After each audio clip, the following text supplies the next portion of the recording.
భూమికి ఎండలు బాగా తగులుతున్నాయా? సమ్మర్ స్టార్ట్ కాకముందే మా మీద సమరం ఏంటి? కనికరం లేకుండా కన్నర చేస్తున్నారు. మేము పోయేలా ఉన్నాం. ఒక జీవిని ఇంకొక జీవి చంపడం తప్పేం కాదు, అది నేచర్ సైకిల్. నేను రావడమే తప్పైతే దేవుడు ఎందుకు సమ్మర్లో ఎండల్ని, వింటర్లో మంచుని, రైనీలో వర్షాల్ని ఎందుకు సృష్టించాడు? కానీ ఆ సీజన్లో మీ అంత తొందరగా రావట్లేదు, జనాలతో ఆడుకోవట్లేదు. డిఫారెస్టేషన్. ఎక్కడికక్కడ చెట్లు నరికి ఇల్లు, ఫ్యాక్టరీలు కడుతున్నారు కదా. సంవత్సరానికి ఒకసారి నీళ్లు పోయకుండా ఒక చెట్టు నాటి ఇన్స్టాగ్రామ్ లో, ఫేస్బుక్ లో సేవ్ ప్లాంట్స్ అని ఒక పోస్ట్ పెడితే గ్లోబల్ వార్మింగ్ తగ్గిపోద్దా? ఎర్ర చెట్టును నరికితే శిక్ష, మామూలు చెట్టును నరికితే శిక్ష లేదు. ఏ ఎర్ర చందనం తక్కువగా ఉన్నాయి, మామూలు చెట్లు ఎక్కువగా ఉన్నాయనా? ఎక్కువగా ఉండడం మామూలు చెట్లు చేసిన తప్ప?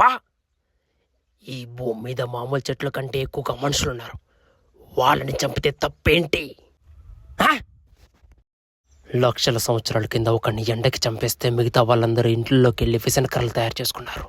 ఇంకాస్త వేడి పెంచితే ఫ్యాన్లు తెచ్చుకున్నారు, ఇంకాస్త హీట్ పెంచితే కూలర్లు తెచ్చుకున్నారు, ఇంకాస్త వేడి పెంచితే ఒకరికొకరు ప్లాన్లు వేసుకుని చెట్లు కొట్టేసి ఫ్యాక్టరీలు లాంటి లగ్జరియస్గా ఏసీలు తెచ్చుకొని బతుకుతున్నారు. ఇంత నాగరికతకి కారణం ఏంటి? వేడి. అది పుట్టించింది ఎవరు? మేము. కానీ వేడి అంటే ఏంటో మాకు తెలీదు.